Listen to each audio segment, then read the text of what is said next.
puedo con ello. Un titular nuevo que se graba, insisto, a Rocío Flores, donde Rocío afirma que la única persona que ha ganado dinero con la muerte de mi abuela se llama Fidel Albiac. ¿Alguno de vosotros esperabais que mi madre le diera una respuesta a Gloria una hora después de haber hecho las declaraciones que dijo? ¿Alguno de vosotros lo esperabais?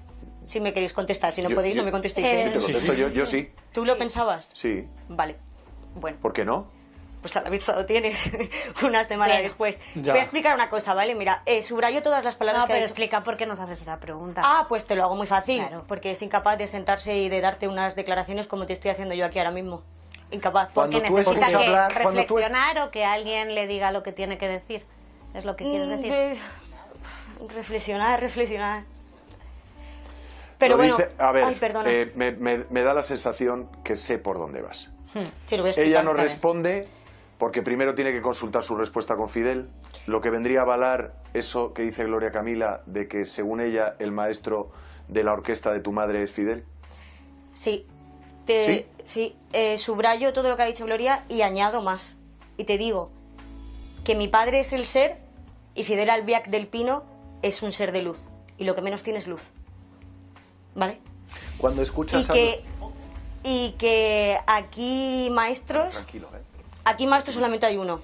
Y se llama José Ortega Cano, que es torero. Nadie más.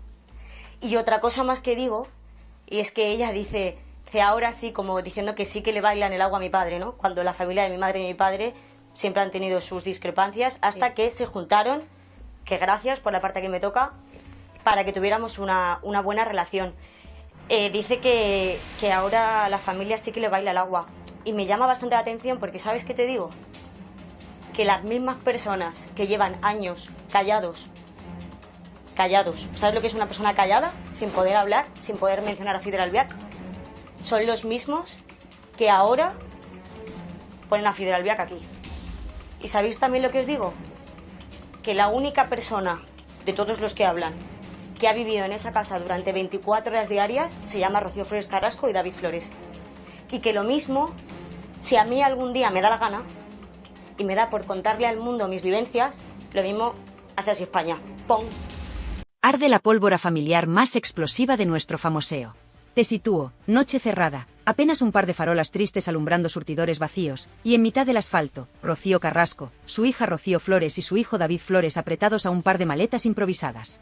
No esperan un taxi cualquiera, aguardan con el corazón en la boca a Carmen Ortega y a su marido Aniceto, la cuñada y el cuñado de José Ortega Cano, que llegan con el coche en marcha porque el tiempo vuela cuando dentro de casa retumba la voz desatada de Fidel Albiac. Para entender la magnitud del bombazo, hay que retroceder unas horas. Chipiona amanecía revuelta porque tocaba recordar a la más grande, a Rocío Jurado, su 19 aniversario luctuoso, 19 años ya, dicho pronto. Y como cada junio, la asociación que preside Gloria Camila organizaba misa, ofrenda floral y un almuerzo de familia en el restaurante de la playa Cruz del Mar. Hasta aquí, la postal parecía de manual, flores blancas sobre el mármol, aplausos sentidos y esa mezcla de nostalgia y orgullo que tanto gusta en la Costa de la Luz. Pero basta con rascar un poco para que salgan las esquirlas. Ni Rosa Benito ni Amador Moedano se presentan, ella alega compromisos televisivos, el dolor es insoportables de espalda. Lo que nadie confiesa es que, en realidad, evitar cruces incómodos con Rocío Carrasco y su marido resulta un salvavidas para más de uno. Porque, ojo, en Chipiona ya corría el run run de que algo gordo estaba a punto de destaparse. La chispa definitiva la encendió Jesús Manuel Ruiz, periodista de pelo en pecho que no se corta ante nadie, lanzando un titular afilado como navaja. Carmen Ortega destapa la huida secreta de Rocío Carrasco y sus hijos por culpa de Fidel Albiac. Medio plató se quedó mudo, el otro medio empezó a llamar a contactos. Y es que Carmen, lengua desatada, había dejado caer durante el almuerzo que ella y su marido fueron testigos directos, no una, sino varias veces, de esa fuga nocturna camino de la gasolinera. Imagínate el revuelo cuando describe a Rocío Carrasco, en bata y zapatillas, empujando a los niños fuera de casa mientras Fidel descarga furia contra muebles, puertas y lo que se cruce. Aquí no hablamos de discusiones de pareja al uso. Hablamos, según el testimonio que corre entre bastidores, de gritos que se escuchaban desde la calle y golpes capaces de partir un somier en dos. Hablamos de que la propia Rocío, hija de la más grande, perdía el norte hasta pedir socorro a la familia Ortega Cano con una sola frase por teléfono: «Venid ya, que esto se desmadra». Y allí iban Carmen y Aniceto, de madrugada, sin hacer preguntas, para encontrarla bajo los nians de la estación de servicio, con los niños metidos en el coche a toda prisa mientras Fidel quedaba atrás, rugiendo dentro de un chaleque, por fuera, se vende como refugio de famosos pero, por dentro, retumba como una olla a presión. El dato crucial que Carmen desliza, y que nadie ha conseguido desmontar, es que esa escena se repitió tantas veces que la gasolinera se convirtió en punto de encuentro oficial. Ni refugio improvisado ni casualidad, era lugar pactado para huir sin levantar sospechas dentro de la urbanización donde todo se vigila. ¿Por qué gasolinera y no la puerta del chalet? Muy sencillo, allí se podía esperar con la excusa de repostar. Nadie sospecha de un coche parado junto al surtidor, mientras dentro palpita el miedo. Para rematar, Rocío Carrasco no conduce, así que dependía de alguien que la recogiera. Y si José Ortega Cano estaba en Sevilla, con sus propios fantasmas, la tarea recaía en la cuñada y el cuñado, que han callado casi 2 décadas, hasta ahora. Por eso las palabras de Carmen Ortega no son el típico dardo mediático, son un cañonazo que cambia el relato de arriba abajo. Porque desmonta la imagen idílica que algunos programas han vendido de Fidel Albiac como caballero protector y coloca el foco en episodios de violencia doméstica que, de confirmarse, explicarían muchas cosas. Por ejemplo, explicarían por qué Rocío Flores, aquella mañana del famoso Mandarina Hate que acabó en los juzgados de menores, estalló contra su madre. No habría sido el fruto de un simple berrinche de adolescente, sino la culminación de años de miedo acumulado y silencios forzados. Graba esto en la memoria. Carmen y Aniceto cuentan que la primera persona que hablaba en cuanto Rocío y los niños entraban en su coche era la propia Rocío Flores, con la voz rota, pidiendo que no la obligaran a volver a pasar otra noche escuchando cómo su padrastro despedazaba televisores a puntapiés. Y mientras ella soltaba lágrimas, su hermano David, siempre más frágil, abrazaba el osito que llevaba consigo para calmar los nervios. Imágenes duras que ninguna campaña de blanqueo puede tapar. Pero aquí viene el giro que hace temblar platós. Carmen Ortega revela que, tras la muerte de Rocío Jurado y la caída de José Ortega Cano en aquel túnel de alcohol y cárcel, la única red de protección real para Rocío Carrasco y sus hijos fueron ellos, los cuñados. Y, aún así, tuvieron que callar por miedo a la artillería judicial de Fidel Albiac, maestro en sembrar demandas para enterrar cualquier testimonio incómodo. De hecho, cuando la niñera Irma Gómez se atrevió a denunciarlo por malos tratos y ganó la primera batalla, Fidel se rindió antes de llegar a apelación, justamente el día que la niñera anunció que llamaría a declarar a Rocío Flores. ¿Por qué el hombre que presume de abogado inflexible retira una querella en el último segundo? Porque, si la niña hablaba, saltaba todo por los aires. Y así llegamos al presente, con Chipiona encendida y medio país haciéndose la misma pregunta. ¿Qué más se esconde detrás de esas huidas nocturnas? ¿Cuánto hay de verdad en los rumores de golpes, insultos y muebles destrozados? Lo que ya es innegable es que la versión de Rocío Carrasco como víctima única cojea cuando aparecen testimonios que la muestran huyendo. Sí, pero huyendo para proteger a sus propios hijos de la ira descontrolada de su pareja. Y aquí nadie olvida la frase de la joven Rocío Flores en aquel plató de Ana Rosa: si yo hablo, se hunde España. Quédate con esta imagen grabada a fuego, la carretera vacía, el rugido lejano del mar de Chipiona y una madre que, en vez de refugiarse en la casa familiar de la calle Larga, espera de madrugada junto a un surtidor porque no confía en que Fidel la deje salir por la puerta principal. Ese es el telón que se alza sobre el relato que hoy comienza y que va mucho más allá de una simple pelea conyugal. Aquí hablamos de miedo, de silencios comprados y de una familia rota que, cada junio, se reúne para honrar a la más grande mientras, por debajo, late una verdad que todavía nadie se ha atrevido a contar entera. Y mientras los focos del mausoleo se apagan y las flores frescas empiezan a marchitarse, el rum rum crece. ¿Cuánto tiempo tardará Rocío Flores en romper el silencio? ¿Cuánto tardarán Carmen Ortega y Aniceto en poner nombres, fechas y golpes sobre la mesa? La pólvora está servida, y cada palabra que sale de Chipiona prende una mecha que, tarde o temprano, va a estallar en pleno prime time. No pierdas detalle porque, después de aquella huida que la familia ha intentado tapar durante años, la madeja sigue desenredándose sola. A la mañana siguiente de la famosa noche de la gasolinera, la urbanización Valdelagua amaneció llena de rumores. La portera de la garita, esa que lleva décadas viendo entrar y salir coches de lujo, juraba haber escuchado golpes secos hasta muy entrada la madrugada. No uno ni dos, varios, como martillazos contra los tabiques. Y lo que más le llamó la atención fue ver rodar, a eso de las 3, un televisor de plasma hecho añicos que cruzaba literalmente la puerta principal antes de estrellarse contra el murete del seto. Nadie lo recogió. Nadie preguntó. Porque ahí dentro todo el mundo sabe que el silencio compra seguridad, y enfrentarse a Fidel Albiac es exponerse a un aluvión de demandas capaz de arruinar a cualquiera. En ese ambiente de tensión permanente vivía Irma Gómez, la niñera que entró en la casa siendo poco más que una chiquilla y se marchó, 2 décadas después, convertida en el único testigo al que Fidel no pudo hundir pese a su maquinaria judicial. Irma, que ha rehecho su vida lejos de los platós, llegó a confesar en privado, y esa confesión corre ahora como pólvora de grupo en grupo, que su mayor miedo cada noche era el sonido de las llaves chocando contra la puerta, no las de Rocío Carrasco, que entraba agotada de grabaciones, sino las de Fidel, que volvía con el gesto torcido y la paciencia bajo mínimos. Según la versión que nunca pudo relatar en televisión, a él le bastaba ver un cojín fuera de lugar para desatar la tormenta. Y cuando la tormenta estallaba, lo primero que hacía Rocío Carrasco era agarrar a los niños por la muñeca y buscar refugio en la habitación de invitados, la única con cerrojo por dentro. Imagina esa escena, la madre apretando el pomo con una mano, tapando la boca de David con la otra para que no llorara y alertara a Fidel, mientras Rocío Flores, ya con 14 años, temblaba pero sostenía la mirada a su padrastro a través del hueco de la puerta. Esa mirada, contaba Irma, fue el germen de la batalla legal que vendría después. Porque Rocío Flores no era una niña que se amedrentara fácilmente, cada golpe que escuchaba reforzaba su convencimiento de que aquello no podía normalizarse. Y cuando, tiempo después, verbos como violencia vicaria empezaron a colarse en los debates de sobremesa, ella ya había aprendido a base de gritos que las etiquetas mediáticas sirven de poco cuando la casa se convierte en campo de batalla. Pero abramos otro cajón aún más incómodo, el de la herencia de Rocío Jurado. Ese dinero que tantos comentaristas defienden como intocable, resulta que fue clave para financiar un flujo constante de televisores nuevos, puertas repintadas y muebles sustituidos. Según un proveedor de interiores que trabaja con varias mansiones de la zona, y que prefiere mantenerse en el anonimato para no morir a demandas, la casa de Rocío Carrasco llegó a encargar, en un solo año, 3 juegos de somieres idénticos. No había reforma, no había termitas, explica con sorna, solo mucha urgencia por reponer tablillas rotas a patadas. Y cada factura salía a nombre de Rocío, nunca de Fidel. Eso sí, el reparto de culpa se invertía frente a la prensa. Ella la víctima pública, él el esposo solidario, y los golpes nunca existieron porque ningún programa se atrevía a mencionarlos sin la palabra presunto pegada al titular como si fuera un chaleco antibalas. Volvamos a Chipiona, donde Carmen Ortega soltó la bomba que hoy nos tiene pegados a la pantalla. Lo hizo con un vaso de fino en la mano y una media sonrisa que decía sé mucho, pero cuento poco. Quizá fue la frustración de ver a Rocío Carrasco ausente, o tal vez el hartazgo de callar tanto tiempo. Lo cierto es que soltó la frase que ya se ha convertido en meme entre quienes siguen este culebrón. Si Aniceto y yo habláramos, se caía el decorado entero. No exageraba. Porque Aniceto conserva, en el cajón de una cómoda vieja, los partes de asistencia psicológica que tuvo que pedir para sus propios hijos después de una madrugada de gritos llegada a sus oídos por el altavoz del Manos Libres. Era Rocío Carrasco suplicando que alguien les cobijara. Ese documento, sellado por un gabinete privado de Sevilla, recoge textualmente el ataque de nervios de la menor que acompañaba a Carmen en el coche aquella noche. Temor generalizado a que, el señor de la casa, venga a buscarme y me haga daño. Atemorizada, con 10 años y sin relación directa con Fidel, pero consciente de la fama que al hombre le precedía. La historia no termina en esa huida.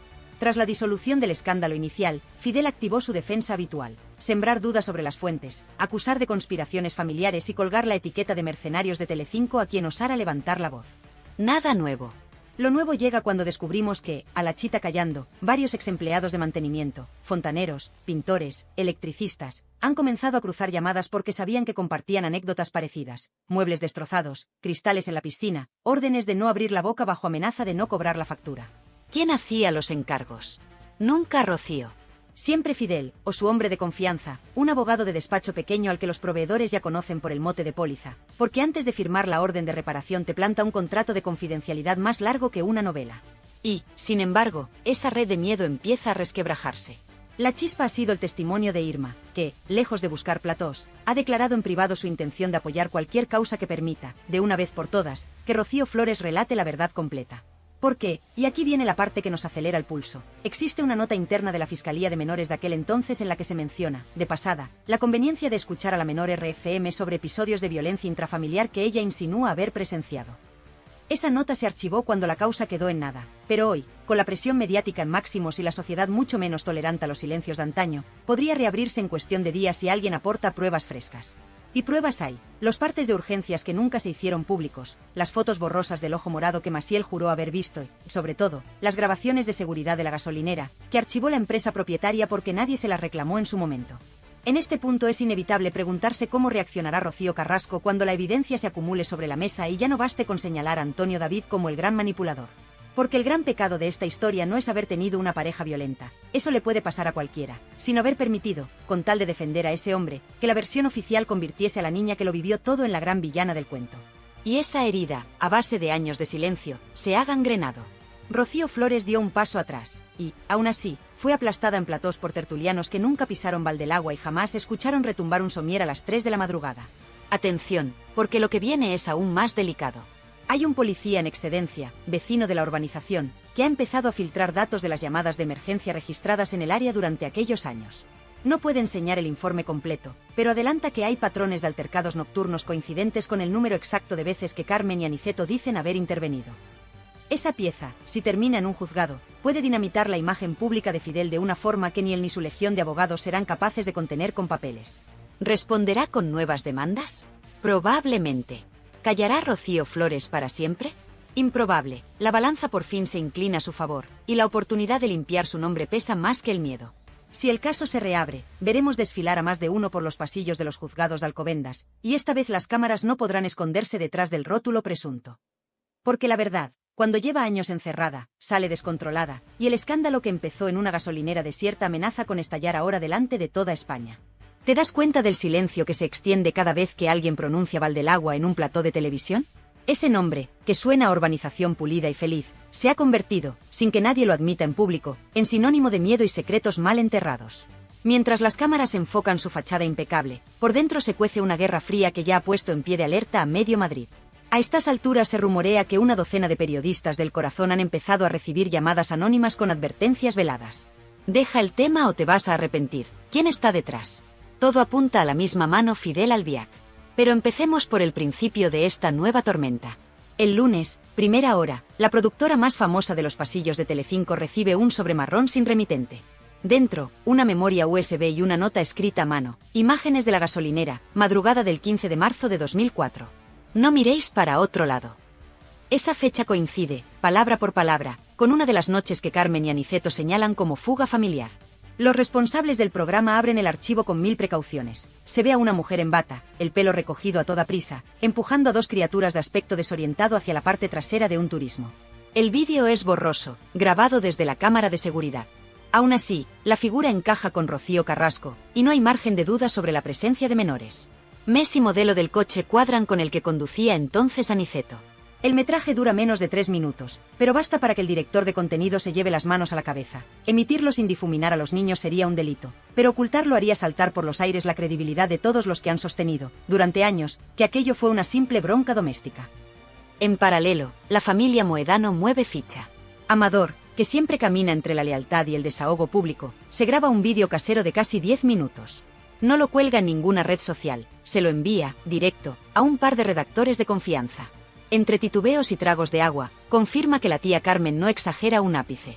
Relata, por primera vez, el día que Rocío Jurado le llamó llorando porque Fidel había vuelto a perder los estribos y los niños estaban aterrados. Cuenta también cómo la más grande, ya enferma, se preguntaba en voz alta si aquella relación no acabaría arrastrando a su hija a un pozo sin fondo. Ese testimonio, guardado hasta hoy en un cajón, destroza la imagen de armonía familiar que algunos tertulianos pretendían defender a capa y espada. Y aquí entra el elemento que nadie esperaba. Gloria Camila da un paso al frente y decide romper la tregua que mantenía con su hermana. Lo hace en un directo improvisado, sin maquillaje, con la voz temblorosa. Afirma que, siendo casi adolescente, acompañó a su padre a recoger a Rocío Carrasco a las puertas de aquella misma gasolinera. Describe las maletas abiertas en medio del suelo y los juguetes desperdigados, como si hubieran huido con lo puesto. Y confiesa algo que eriza la piel, que Fidel salió tras ellos, a paso rápido, pero frenó en seco cuando vio a José Ortega Cano bajar del coche con semblante firme. Esa escena marca, según Gloria, el punto de no retorno. Porque, dice ella, si mi padre no hubiera estado allí, no sé cómo habría terminado todo aquello. Las declaraciones llegan como un misil a la oficina del abogado que lleva años blindando la reputación de Fidel. El letrado convoca de inmediato una reunión de crisis en un despacho del centro de Madrid. Asiste la plana mayor de su equipo, civil, penal y comunicación. Sobre la mesa, una orden expresa: frenar esta sangría de testimonios antes de que un fiscal vuelva a revisar el archivo. Ni siquiera pretenden demostrar inocencia, porque el daño moral ya está hecho. Buscan únicamente que los nuevos vídeos y testimonios no vean la luz. Para ello preparan la estrategia clásica: inundar los juzgados con solicitudes de medidas cautelares, alegar derecho al honor y presunta manipulación de las imágenes. Una guerra de papeles que ya les ha funcionado otros años, pero que esta vez se enfrenta a un enemigo distinto. La sociedad ha cambiado. Mientras tanto, Rocío Flores observa el vendaval desde Málaga, donde graba una campaña publicitaria. El móvil no deja de vibrar con mensajes de productores prometiéndole oro y cámara para sentarse a contar su versión. La joven, que lleva años guardando silencio por consejo legal, se encuentra ahora en una encrucijada. Hablar significaría señalar a su madre como víctima indirecta de los arrebatos de Fidel, pero también significaría cerrar de una vez la herida que la ha convertido en diana constante de insultos. Su entorno asegura que sopesa declarar ante un notario, sin cámaras, para blindar su testimonio antes de que alguien lo tergiverse. Sería la jugada maestra, dejar constancia oficial y luego, si llega a juicio, respaldar a los testigos adultos sin exponerse al circo mediático. Mientras la familia se divide entre quienes callan por temor y quienes ya no quieren callar, Televisión Española guarda un silencio que huele a prudencia calculada. No hay que olvidar que la cadena pública invirtió una fortuna en aquel documental donde Rocío narraba su verdad sin fisuras. Admitir ahora que existen piezas ocultas dejaría a más de un directivo con la carrera descarrilada. Fuentes internas confirman que se han intensificado las reuniones de contenido para decidir si, llegado el punto, la corporación admite su ceguera o redobla la apuesta y se mantiene en el relato original. En la balanza pesan millones de euros en derechos internacionales y la credibilidad de un formato que aspiraba a reescribir la historia de la violencia de género en España. En las redes, la conversación sube de temperatura. Hashtags como gasolinera de la verdad y Rocío Flores habla ya se convierten en tendencia en cuestión de horas. Twitter arde con capturas de las viejas entrevistas de Carlota Corredera defendiendo a Fidel como marido ejemplar. La presentadora, que preparaba su regreso a la televisión, ve cómo su reputación se desploma a otro peldaño. Sus antiguos compañeros de plató, lejos de tenderle la mano, tuitean emojis de palomitas y frases ambiguas. Todos olían a tormenta, pero pocos se atrevieron a decirlo en directo. Y en medio del ruido surge una pregunta que retumba como un trueno. ¿Dónde está Rocío Carrasco? Hace días que no se pronuncia, ni para desmentir ni para confirmar. Dicen que ha apagado el móvil y que pasa las horas en el estudio musical donde ensaya Anabel Dueñas, su amiga del alma. Pero ni la música es capaz de tapar el eco de las antiguas discusiones que ahora resuena en cada tertulia. Alguien cercano a la cantante asegura que Rocío llora a solas, rota entre la lealtad a su pareja y el miedo visceral a que los recuerdos vuelvan a golpearla como una andanada. Porque, a estas alturas, reconocer que esas noches en la gasolinera fueron reales supondría desmontar el relato que la ha protegido judicial y mediáticamente durante más de 2 décadas. Lo cierto es que la pelota está en el tejado de los fiscales. Con los nuevos indicios, basta un pequeño empujón para reabrir diligencias previas. Y si eso ocurre, la cadena de silencio que Fidel ha tejido saltará por los aros de hierro de la justicia. En los pasillos de los juzgados de Alcobendas ya se comenta que sería la primera vez que la hija de la más grande se sienta en calidad de testigo en lugar de narradora protagonista. Un giro dramático que pondría fin a los guiones prefabricados y arrancaría la verdad con luz, taquígrafos y, sobre todo, declaraciones bajo juramento. Mientras los vecinos se asoman entre cortinas con la ansiedad de quien teme que salga a la luz aquello que lleva años guardando tras muros de piedra y apariencias de revista. Y nosotros, desde aquí, seguimos el hilo, conscientes de que cada silencio roto es un paso más hacia el día en que Chipiona deje de ser canción de verano para convertirse en epicentro de la verdad más incómoda del corazón patrio. Porque la marea está subiendo, los nombres ya no caben bajo la alfombra, y la próxima ola puede arrasar, de una vez por todas, el castillo de naipes que tantos han intentado sostener con mentiras, contratos y miedo. Lunes por la tarde, sede central del Colegio de Abogados de Madrid. Entra un ex policía nacional, retirado pero con contactos aún muy vivos, portando un maletín blindado que custodia como si llevara oro. Lo escoltan 2 letrados jóvenes, mirada tensa, corbatas mal ajustadas. Entregan en registro una denuncia formal con copias de 17 atestados de patrulla que recogen intervenciones en Valdelagua entre 2003 y 2006, llamadas por fuerte altercado domiciliario, rotura de mobiliario con daños a terceros, y lo más grave, una petición urgente de traslado de menores por episodio de agresión verbal y riesgo de agresión física inminente. Las firmas de los agentes están ahí, selladas y fechadas. Nunca llegaron a juicio porque, atención, cada una se archivó por incomparecencia de la parte denunciante. Traducción sencilla. Alguien con influencia hizo las maletas legales antes de que el caso pasara a manos de un juez. Ese ex policía rompe ahora su silencio. Dice que ya no le asusta la sombra de las demandas porque está harto de ver cómo se enjuicia a la víctima equivocada. Y afirma alto y claro que, en más de un servicio, los críos, Rocío Flores y David Flores, salieron en brazos de los agentes, pálidos como la cera, mientras Rocío Carrasco buscaba llaves y abrigo temblando. El uniformado asegura que, una vez en la calle, Fidel no pidió explicaciones ni se preocupó por los menores, solo repetía que todo era un asunto íntimo y que él llamaría a su abogado. Señoras y señores, esto ya no es rumor, son documentos firmados con número de expediente, listos para entrar por registro a la fiscalía si alguien se atreve a impulsarlos. Y aquí llega la reacción en cadena. A las pocas horas de hacerse público que existen esos atestados, un portavoz oficioso de Televisión Española convoca a la prensa de pasillo. Pocas veces se ha visto tanto nerviosismo en Torre España. Confiesan que, si la justicia reabre diligencias y confirma episodios de violencia no contados, el documental que emitieron se convertirá en un ejemplo de falta de contraste informativo digno de manual. Eso, traducido a euros, es indemnización por publicidad engañosa a anunciantes y fuga inmediata de patrocinadores internacionales. Un colapso reputacional que ningún directivo quiere en su hoja de servicios. Se plantean, incluso, retirar temporalmente el formato de la plataforma bajo el argumento de revisión editorial por nuevos datos. Algo inaudito. Mientras tanto, Telecinco olfatea sangre. El viejo animal carroñero de Fuencarral ve la oportunidad de oro para recuperar terreno perdido y convoca a última hora a sus figuras históricas. El plató se llena de viejos guerreros, los que se fueron peleados, los que juraron nunca volver, y los que se marcharon a la pública para abrazar la causa de Rocío Carrasco. Hay llamadas cruzadas, contratos relámpago y, sobre todo, promesas de libertad absoluta para despellejar un relato que, de confirmarse los atestados, se viene abajo como castillo de arena. Los focos apuntan a Carlota Corredera, que guarda silencio, pero fuentes internas cuentan que su equipo legal estudia el término negligencia profesional como salvavidas y la marea arrastra su nombre. La otra cara de la moneda es la reacción de los colectivos feministas que en su día se aferraron a la serie documental como bandera de lucha. Varias asociaciones emiten un comunicado urgente diciendo que defender a las víctimas de violencia machista no implica poner vendas ideológicas cuando aparecen nuevas pruebas. Traducido, no van a quemarse por alguien que pudo maquillar parte de la verdad. El discurso se quiebra y el debate se polariza más que nunca. De un lado, los que siguen viendo a Rocío Carrasco como símbolo; del otro, los que defienden que cada testimonio oculto la convierte en cómplice silente de su propia historia. En este terremoto, surge un personaje clave que hasta ahora se mantenía en discreto segundo plano: la abogada que asesoró a Rocío Flores cuando estalló la guerra civil familiar. Esta letrada, curtida en pleitos de alto voltaje, filtra un digital que guarda en un disco encriptado la cronología exacta de episodios violentos referidos por la menor en su día y nunca admitidos como prueba. ¿Por qué no se usaron? Porque, asegura, la presión mediática ya había etiquetado a Rocío Flores como agresora de su madre. Esa carpeta, señoras y señores, podría ser la llave que gire la cerradura de la hemeroteca judicial. Avancemos a las redes sociales, el termómetro que hoy lo mide todo. Hashtags como almohadilla Fidel se acabó y almohadilla Rocío Flores cuenta ya baten récord de menciones. TikTok se llena de análisis de voz donde expertos en criminología desmenuzan el tono y las microexpresiones de Fidel durante sus escasas apariciones públicas. Conclusión viral: rasgos de personalidad controladora y pasivo-agresiva. ¿Científico? Quizá no. ¿Influyente?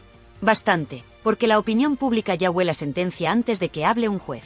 Y ojo al dato que revienta los grupos de WhatsApp. Alguien filtra un audio en el que se escucha, presuntamente, a Fidel llamando inútil a Rocío Carrasco y amenazando con sacar a la calle los trapos sucios de la familia si ella insiste en marcharse con los niños. La calidad es mala, pero un perito fonográfico contratado por un medio digital afirma que la voz concuerda al 95%. Si se corrobora la autenticidad, es munición directa contra la imagen de marido pacífico que su equipo legal defiende a capa y espada. En medio de este fuego cruzado, llega la reacción desde Chipiona, epicentro sentimental de la saga Jurado. El ayuntamiento, temeroso de que la polémica empañe los actos anuales en honor a la más grande, convoca reunión urgente con la familia Moedano. Sobre la mesa, la posibilidad de aplazar la próxima misa conmemorativa y la tradicional ofrenda floral. No quieren que el cementerio se convierta en plató improvisado de reporteros que cazarán cada lágrima o gesto de los asistentes. La tensión entre turismo y respeto a la historia local alcanza cotas máximas. El pueblo se divide entre los que quieren paz y los que creen que la verdad de Rocío Jurado exige destapar todo, caiga quien caiga. Y mientras políticos, abogados y televisiones hacen cábalas, la vida cotidiana de Rocío Flores da un giro sospechoso. Un periodista la fotografía saliendo de una clínica de psicólogos en Málaga. No es la primera vez, pero hoy la estampa vale su peso en clics. La joven, visiblemente cansada, evita preguntas, pero quienes la vieron dentro hablan de una sesión maratoniana que superó las 3 horas. Fuentes médicas no confirman ni desmienten, aunque señalan que un testimonio traumático de infancia necesita preparación terapéutica antes de ser declarado ante un juez. La señal es clara, se acerca el momento de hablar. En el bando contrario, Fidel se blinda en su casa y refuerza seguridad. Ha contratado a un antiguo escolta de discoteca y ha instalado cámaras extra que apuntan a la valla perimetral. El vecindario comenta que han visto a su abogado entrando y saliendo deshoras, y, lo más llamativo, que las luces del despacho de la planta baja permanecen encendidas toda la noche. Ya nadie duda de que preparan la defensa contra reloj, localizar fallos procesales, impugnar cada atestado policial por caducidad o falta de sellado adecuado, si todo falla, desacreditar moralmente a cada testigo acusándolo de ávido de platós y dinero fácil. Estrategia de manual, sí, pero la marea esta vez arrastra más arena de la que su dique puede contener. La pregunta que flota en cada redacción es simple: ¿habrá querella masiva de la familia Ortega Moedano contra Fidel? Los abogados consultados dicen que, si se verifica la violencia frente a menores, bastaría el testimonio de Carmen Ortega unido a los atestados para exigir responsabilidad penal y civil. Y aquí entra otra pieza crucial: el seguro del hogar de Valdelagua incluye cláusulas que eximen a la compañía si la vivienda se usó como entorno de actividades ilícitas continuadas. Si se declara mal uso, la aseguradora podría reclamar a Rocío Carrasco y a Fidel los más de 200.000 euros que pagó durante años en reparaciones de urgencia.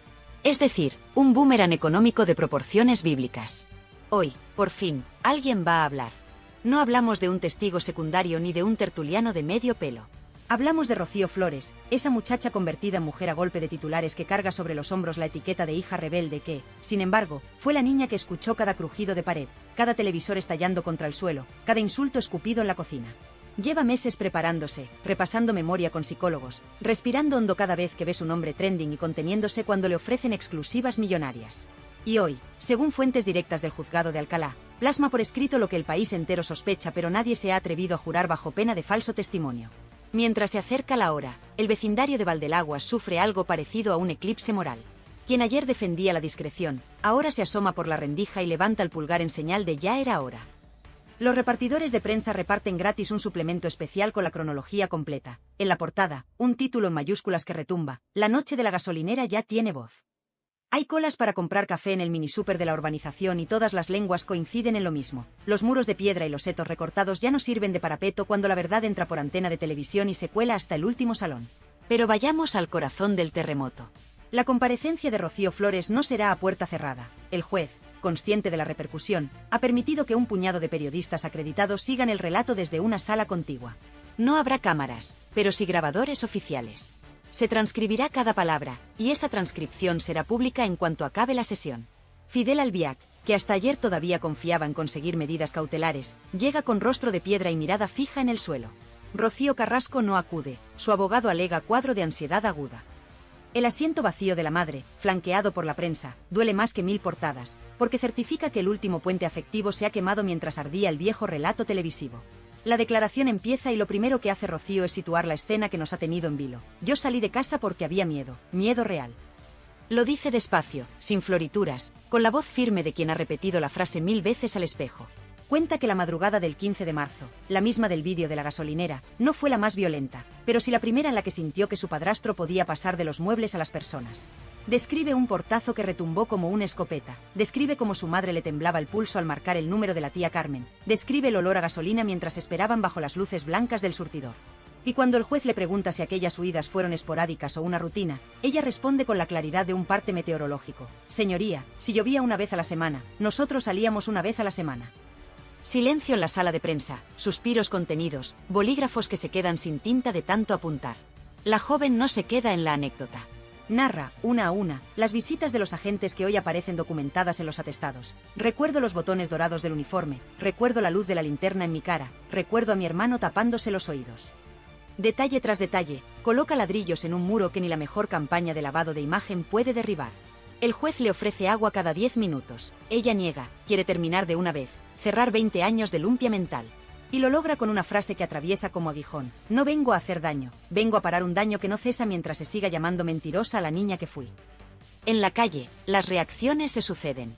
Los periodistas salen corriendo a los móviles y susurran titulares explosivos a las redacciones. Las tertulias improvisan especiales de última hora. Telecinco coloca rótulo rojo y avanza declaración demoledora. Rocío Flores confirma episodios violentos frente a menores. En la pública, silencio de plomo, apenas un breve en el telediario del mediodía. La palabra revisión editorial planea sobre los pasillos como buitre paciente. Y en redes, la marea de mensajes rompe récords. Los que hasta ayer defendían a Fidel enarbolan presunción de inocencia mientras los nuevos datos se amontonan. Los que apoyaban sin fisuras a Rocío Carrasco ahora respiran hondo y piden prudencia. No quiere, sentirse engañados otra vez. Pero toda historia épica necesita un acto final, una suerte de justicia poética que remueva conciencias y abra camino. Llega al caer la tarde, cuando el juez, bajo la presión de documentos, vídeos y testigos, dicta la apertura de diligencias previas por posible delito continuado de maltrato en presencia de menores. No es condena, es punto de partida.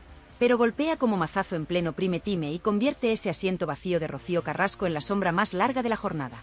Fidel sale del edificio escoltado, sin pronunciar palabra. Su abogado titubea ante los micros y solo consigue decir que la verdad se defenderá. Una frase hueca que suena a campana pequeña tras el estruendo de los atestados. Ahora bien, ¿qué hacemos nosotros, los que estamos delante de la pantalla, los que damos vida a este canal con cada clic y cada comentario? Pues lo que mejor sabemos hacer, exigir coherencia a los poderosos y abrazar la sencillez de llamar a las cosas por su nombre. No es cuestión de bandos, es cuestión de hechos. Si las pruebas confirman violencia, que caiga todo el peso de la ley. Si alguien participó en blanquearla, que responda ante la audiencia que sostuvo su sueldo. Y si los niños de ayer, hoy adultos, se atreven a romper el silencio, que sientan nuestro apoyo, porque la vergüenza no es suya, sino de quienes les robaron la calma con portazos y promesas vacías. Y ahora, respira conmigo un segundo, que llega la traca final, esa reflexión que remata todo lo que acabamos de vivir y deja el ronrón latiendo en tu cabeza hasta el próximo bombazo. Porque, seamos claras, después de escuchar a Rocío Flores plantar cara, de ver a Fidel encogido tras su abogado y de comprobar que los papeles de la policía pesan más que cualquier exclusividad, solo hay una conclusión posible: el miedo cambió de bando. Hoy las puertas de Valdelagua ya no crujen por los portazos, crujen porque la verdad empuja desde dentro, y cuando la verdad empuja, ni las vallas altas ni los contratos de confidencialidad valen un pimiento. Así que, amiga, amigo, si te hierve la sangre de indignación o te vibra el pecho de pura curiosidad, haz algo más que mirar la pantalla. Dale al botoncito de suscribir, que es gratis y nos da la vida. Así no te pierdes la próxima entrega, porque te prometo que habrá próxima y que vendrá cargada de detalles tan jugosos que vas a dejar el café a medio sorbo. Y ya que estás, suelta ese like bien fuerte, que no cuesta nada y empuja este vídeo arriba del todo para que la historia llegue a quien tenga que llegar. Que las plataformas no decidan que se ve y que se tapa, decidimos tú y yo a base de clics. Comparte el enlace con tu vecina, con tu cuñado, con la prima que vive en Suiza y todavía defienda a Fidel porque solo ve la tele pública. Reenvíalo en el grupo familiar, ese que siempre anda aburrido con cadenas de buenos días, y diles, aquí tenéis la realidad, sin edulcorantes. Y por supuesto, baja a la zona de comentarios y descárgate. ¿Qué opinas de la declaración de Rocío? ¿Crees que la tele pública retirará el documental? ¿Quién te parece más cínico, la presentadora que blanqueó la historia o el abogado que amenaza con demandas a todo el que respira? Cuéntamelo con tus palabras, que yo me paso a leer cada noche y respondo uno por uno, sin filtros ni asistentes de despacho. Y ojo, que esto no para aquí. Si quieres que no te pille el toro, activa la campanita, porque a la mínima que salte una filtración, un auto judicial o una foto nueva de la famosa gasolinera, aquí estaré como un resorte, encendiendo el micrófono para que seas la primera en saberlo. Porque este canal no vive de cámaras lentas ni de discursos vacíos, vive de la adrenalina del directo, de la cercanía y de la comunidad increíble que formamos juntos. Tú tiras del hilo, yo investigo, y entre todos desnudamos al rey, a la reina y a todo el cortejo de alabarderos que llevan décadas jugando con nuestra paciencia. Ahora, permíteme un puntito de humor, que tanta tensión deja el cuerpo agarrotado. Mandamos un cariñoso saludo a los abogados de guardia que ya estarán preparando el folio en blanco para la próxima amenaza formal. Venga, hombres de toga, afilen bien la pluma, que yo ya tengo las tintas recargadas y el respaldo de una audiencia que no se calla. Y, por si acaso, recordamos al señor Fidel que los somieres se compran una vez al año, no cada luna llena, y que un televisor no es balón de fútbol, por mucho que le guste practicar puntería. ¿Te quedas con ganas de más? Normal, porque lo de hoy es solo la antesala. En la próxima entrega tiraremos de un hilo que muchos creían enterrado, los mensajes de voz que circulan desde hace años entre antiguos empleados de servicio y que pintan un retrato todavía más negro del palacete. ¿Se perderán en el cajón del olvido o veremos al fin la luz de las grabaciones? Yo ya tengo los cascos puestos y el reproductor preparado. Y, atención, que la cosa no acaba en Valdelagua. Chipiona guarda nuevos testimonios de vecinos que asistieron a huidas relámpago por carreteras secundarias, y vamos a poner nombres, fechas y matrículas. Con documentos, no con habladurías. En resumen, hoy hemos visto a un gigante de barro agrietarse, y la primera grieta la provocaste tú, que apoyas este canal con tu fidelidad, con tu comentario, con ese like que parece pequeño pero retumba como trueno cuando miles lo hacen a la vez. Así que no aflojes, que el final de la historia lo escribimos juntos.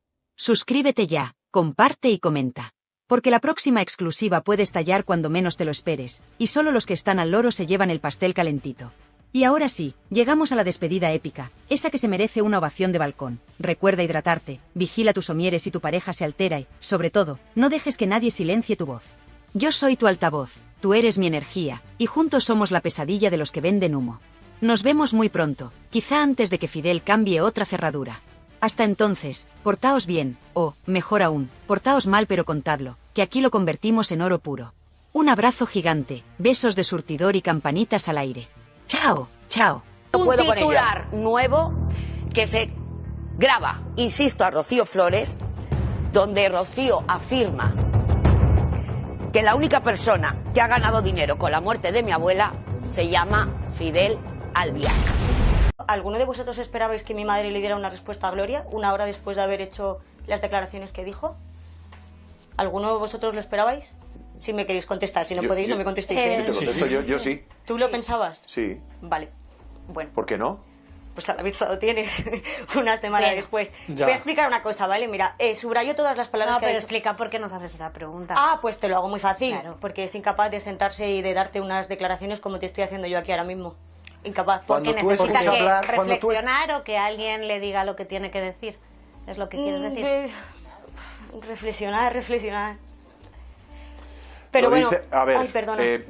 me da la sensación que sé por dónde vas. Sí, lo voy a explicar, Ella no está bien. responde porque primero tiene que consultar su respuesta con Fidel, lo que vendría a avalar eso que dice Gloria Camila de que según ella el maestro de la orquesta de tu madre es Fidel. Sí, ¿Sí? subrayo todo lo que ha dicho Gloria y añado más. Y te digo que mi padre es el ser y Fidel Albiac del Pino es un ser de luz. Y lo que menos tiene es luz. ¿Vale? Cuando escuchas Y que aquí maestros... Tranquilo, ¿eh? Aquí maestro solamente hay uno. Y se llama José Ortega Cano, que es torero. Nadie más. Y otra cosa más que digo, y es que ella dice ahora sí, como diciendo que sí que le bailan el agua a mi padre, ¿no? Cuando la familia de mi madre y mi padre siempre han tenido sus discrepancias, hasta que se juntaron, que gracias por la parte que me toca, para que tuviéramos una buena relación. Dice que ahora la familia sí que le baila el agua. Y me llama bastante la atención porque, ¿sabes qué te digo? Que las mismas personas que llevan años callados, ¿sabes lo que es una persona callada? Sin poder hablar, sin poder mencionar a Fidel Albiac, son los mismos que ahora ponen a Fidel Albiac aquí. ¿Y sabéis también lo que os digo? Que la única persona de todos los que hablan que ha vivido en esa casa durante 24 horas diarias se llama Rocío Flores Carrasco y David Flores. Y que lo mismo, si a mí algún día me da la gana y me da por contarle al mundo mis vivencias, lo mismo hace así España. ¡Pum!